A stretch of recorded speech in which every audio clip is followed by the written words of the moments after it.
नमो नारायण। जय महाकाल, जय माँ बगलामुखी। सभी मेरे दर्शकों का बहुत बहुत स्वागत है।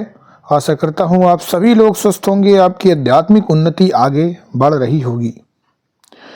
आज के मेरे वीडियो का टॉपिक है कि जो लोग एक साथ कई देवी देवताओं की पूजा अर्चना साधना करते हैं, उनके साथ क्या होता है, उनको क्या मिलता है, क्या उनकी मुराद या कामनाएं पूरी होती हैं या नहीं होती है।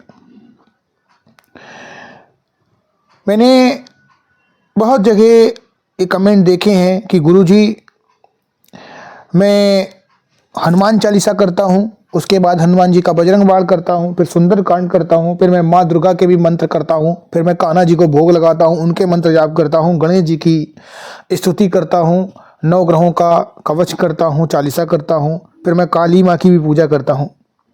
और मुझे बहुत बार ऐसे क्वेश्चन देखने को मिले हैं और फिर उसके बाद ये सब बताने के बाद, ये कमेंट करने के बाद, उसके बाद ये भी आता है कि फिर भी भगवान हमसे खुश नहीं है।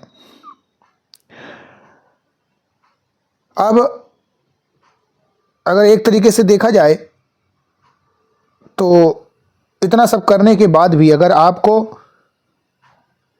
कुछ भी फायदा नहीं हो रहा है तो आपकी जो पूजा पाठ है वो तो व्यर्थ ही जा रही है, और इसके साथ साथ जो आपका टाइम है, समय है, एनर्जी है, वो भी व्यर्थ ही जा रहा है। क्योंकि हर इंसान ज़िंदगी में जब भी भगवान के दर पे आता है तो यही सोच के आता है कि आज नहीं तो कल मेरी जो ये मुराद है वो ज़रूर पूरी होगी, मेरी भी एक दिन झोली भर जाएगी, खुशियाँ आएंगी, मैं भी खुश रहूँगा। तो इंसान के कई सारे अपने अपने कह सकते हैं एक तरीके से कि चाहत हो सकती है, और चाहते सब वही हैं कि मेरी मनोकामना पूर्ण हो, मुझे ये मिले। तो क्या ऐसा कारण है जिसकी वजह से इतने सारे भगवानों का जाप करने की वजह से आपकी जो पूजा है, जो अर्चना है, वो पूरी नहीं हो पाती है? मैं अपने आज के इस वीडियो के माध्यम से आपको बताऊंगा। अगर मैं सिंपल शब्दों में आपको एक बात कहूं और समझाऊं तो आपको शायद शॉर्ट तरीके से समझ में आएगा कि एक काम करिएगा, आप एक बार अपने घर में मम्मी से पहले पैसे मांगना, फिर पापा से मांगना, और फिर अपने जितने भी रिलेटिव्स हैं उनसे मांगना, पड़ोसी से मांगना, दोस्तों से मांगना। आप देखेंगे कि औरों की अपेक्षा आपको अपने माँ बाप से जल्दी पैसा मिलेगा। और एक और चीज़ है कि हो सकता है कि ये जो पैसा है आपका, ये ज़्यादा हो जाए कभी, तो एक बार दोस्त आपको दे भी दे, दोबारा भी दे दे, लेकिन हो सकता है 3-4 बार ये पैसा आपको ना दे, क्योंकि इंसान ऊब जाता है कि हम इसको इतना पैसा दें, क्यों दें, ये लौटाएगा नहीं लौटाएगा। लेकिन आपके माँ बाप जो होते हैं वो कभी भी आपके ऊपर शक नहीं करेंगे, शक नहीं करेंगे। ये जो बातें मैं बता रहा हूँ कुछ स्थिति तक किंतु परंतु हो सकती है। जैसे कि कभी कभी ऐसे होते हैं कि माँ बाप सोचते हैं कि अब लड़का ही आवारा है, और ये बात लड़के पे ही नहीं, किसी पे भी लागू होती है, जेंडर चाहे कोई भी हो। आप सही से कैरियर पे फोकस नहीं करते हैं तो माँ बाप चाहते हैं कि ये चीज़ें इनको दी जाए, इसको थोड़ा समझाया जाए, ज़िंदगी का वो दिया जाए। तो ऐसी चीज़ें होती हैं।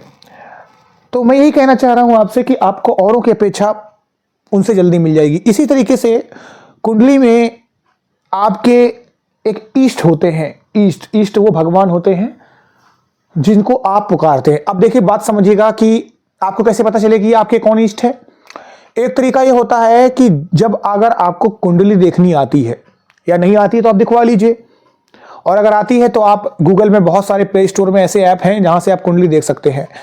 तो जो आपके पंचम भाव यानी आपकी लेफ्ट साइड में जो स्थान होगा, वहां पर जो नंबर लिखा हुआ है वो आपकी राशि है, उसका जो स्वामी होगा वही आपके इष्ट देव हैं। और अगर वहां पर राशि लिखी है, कोई ग्रह बैठा है, तो फिर वो ग्रह उस घर में कब्जा जमाए बैठा है, फिर वही आपके स्वामी है। एक ही तरीका होता है। दूसरा, आपके कुल देवी देवता जिनको आपके परिवार वाले पूजते आ रहे हैं वो भी आपके इष्ट हुए, या फिर आपके अंदर से जिनके लिए आदर आ जाए वो आपके इष्ट हुए। अब इनसे अगर आप अपनी मनोकामना मांगेंगे तो जल्दी पूरी होगी, क्योंकि ये आपके कौन है? गार्डियंस हैं, यानी आपके माता पिता हैं। तो यहां पर बात आ गई माता पिता की। अब इसके अलावा जो रेस्ट और भगवान बचे, देवी देवता बचे, सबके अलग अलग रूप हैं, वो आपके पड़ोसी, दोस्त, यार ऐसे हो गए, यानी वो भी मनोकामना पूरी करेंगे। अब अगर कोई बोलता है कि भगवान एक हैं, भगवान एक हैं, जी हाँ बिल्कुल सही बात है, भगवान एक हैं, उनके रूप अलग अलग हैं। तो मेरा उनसे ये क्वेश्चन है कि जब भगवान एक हैं तो आपको फिर इतनी सारी चालीसा, स्तुति, तमाम तरीके की अलग अलग एक्टिविटी करने की जरूरत ही क्यों पड़ रही है? जब आप इतने ही समझदार हैं तो बस बात इतनी सी है कि जिस दिन आप ये समझ जाएंगे कि एक ईश्वर के अंदर जो हमारा पालनहार है, जो हमारा क्रिएटर है, वो सब कुछ देने में समर्थ है, तो उसी से मांगा जाए, तो बस इस वीडियो का सार पूरा हो जाएगा। आप किसी भी एक भगवान को पकड़ लीजिएगा। आप 10 की चालीसा स्तुति करने से कुछ नहीं होता है कि आपने कुबेर का भी मंत्र पढ़ दिया, राधा रानी की भी महिमा आपने गा दी, पूरा गीता पढ़ डाली, रामायण पढ़, ये सब गलत है। जिस भी इंसान, मैं तो कहता हूं अगर आप सूर्यदेव को ही मानते हैं कोई बात नहीं, सूर्यदेव की सूर्य चालीसा कर लीजिए, उनका आप मंत्र जाप करिए, अर्घ दीजिए, उन्हें स्तुति करिए, उनका मंत्र करिए, गायत्री मंत्र करिए, धीरे धीरे सूर्य प्रबल हो जाएगा और फिर सूर्य आपको वही कवच देंगे जो उन्होंने कर्ण को दिया था। आप चंद्रदेव की पूजा कर लीजिए, वो आपकी माता के समान है, बिल्कुल वैसा ही फल देंगे। आप गणेश जी की कर लीजिए, बुद्धि देंगे, सब कुछ देंगे, बल भी है उनके पास, बुद्धि भी है, और सभी जानते हैं रिद्धि सिद्धि उनकी वो है। आप विष्णु भगवान की कर लीजिए, लक्ष्मी साथ आएगी, भोलेनाथ की कर लीजिए, कार्तिकेय आएंगे, गणेश जी आएंगे। तो भगवान कोई भी आप जप लीजिए, लेकिन श्रद्धा आपकी उन्हीं भगवान में होनी चाहिए, बस इतनी सी बात है। और जो इंसान दर दर पूजा कर रहा है, जगह जगह जा रहा है, अलग अलग कर रहा है, फिर कहता है गुरुजी मैं राम की करता हूं लेकिन मुझे फल नहीं मिल रहा, क्या मुझे कृष्ण का स्टार्ट करना चाहिए? क्या मैं क्लीम कृष्णाय नमः करूं, या मैं क्लीम कृष्णाय नमः कर रहा हूं, मैं क्रम कृष्णाय नमः करूं, मैं क्रीम मंत्र करूं मां काली का? ये क्या है? ये पता क्या है? ये आप कंफ्यूज हैं, आपके दिमाग में उथल पुथल है। यानी आपका कहीं ना कहीं आपकी कुंडली में बैठा हुआ चंद्रमा जो आपकी माता का कारक है, चंद्रमा जो भगवान भोलेनाथ के सर पे विराजमान है, मस्तिष्क पे विराजमान है, वो दूषित है, खराब है, कमजोर है। तो मैं शुरू से यही बात कहता आया हूं अपने अध्यात्म में कि आपकी 2 चीजें जो होती हैं वो बहुत इंपॉर्टेंट है, पूरे लाइफ बदल के रख सकती है। एक आपका दिमाग जो सोच रहा है, जो सब कुछ कर सकता है। भूत सोच लो तो भूत है, रास्ते भूत ही मिल जाएगा। तो आपको सोचना है कि मेरे को भूत सोचना है कि मेरे को भगवान सोचना है। तो जो भी इंसान पूजा पाठ साधना सिर्फ करता है, साधना करता है, बस एक भगवान के चरण पकड़ लीजिएगा, पहले उसमें आप महारत हासिल कर लीजिएगा। जो लोग साधना मार्ग में आगे बढ़ते हैं, मैं शुरू से अपने बहुत सारे मैंने वीडियो बनाए हुए हैं, आप देखिएगा मेरे चैनल पे आपको 2 अलग अलग एपिसोड देखने को मिलेंगे, जिसमें मैंने बताया है बिगिनर के साधना के 1-2 से लेकर लेवल, और उसके बाद फिर से मैंने बनाया था एक बार बिगिनर के लिए साधना का लेवल क्या करना चाहिए। तो जो भी लोग हैं, जैसे विद्यार्थी लोग हैं, उनको एक ही भगवान की पूजा करनी चाहिए, वो है गणेश जी या फिर माँ सरस्वती। दोनों ही विद्यार्थियों को सबसे पहले धन नहीं चाहिए, विद्या चाहिए। विद्या में वो पावर है कि जिसके पास ज्यादा होगी वही चीखेगा, चिल्लाएगा, हुंकारेगा, क्योंकि उसको विद्या का शक्ति होगी, उसके साथ विद्या का पावर होगा, ज्ञान होगा। और जो और लोग हैं, गृहस्थ लोग हैं, उनको अगर घर में अच्छी चीज चाहिए तो कपल जोड़े जैसे श्री रामचंद्र जी होंगे, उनके साथ में पूजा करें, और माता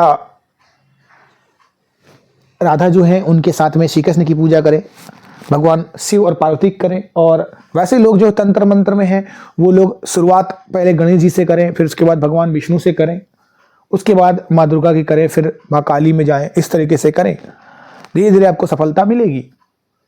बस बात इतनी सी है कि एक ही भगवान को पकड़िए और उन्हीं के सारे जितने भी आप करना चाहते हैं, अगर आप अपना समय ही इतना देना चाहते हैं कि मैं मुझे पूजा पाठ में 10 घंटे, 9 घंटे, 8 घंटे देना है, कोई बात नहीं है, आप एक ही भगवान के बहुत सारे जाप आते हैं, वो करिए। आई होप आपको मेरी बात समझ में आ गई होगी। इसीलिए इतना सारा मन भटकाने के कारण आपको पूजा का फल नहीं मिलता है, क्योंकि आपका मन बेचैन है और आप उस मंत्र पे, उस भगवान पे शक कर रहे हैं कि मेरा पूरा होगा नहीं होगा। आप सभी लोगों का कल्याण हो, और जो लोग मेरे साथ जुड़े हुए हैं उनका बहुत बहुत धन्यवाद। अभी तक के सफ़र के लिए नमो नारायण। जय महाकाल, जय मंगलामुखी।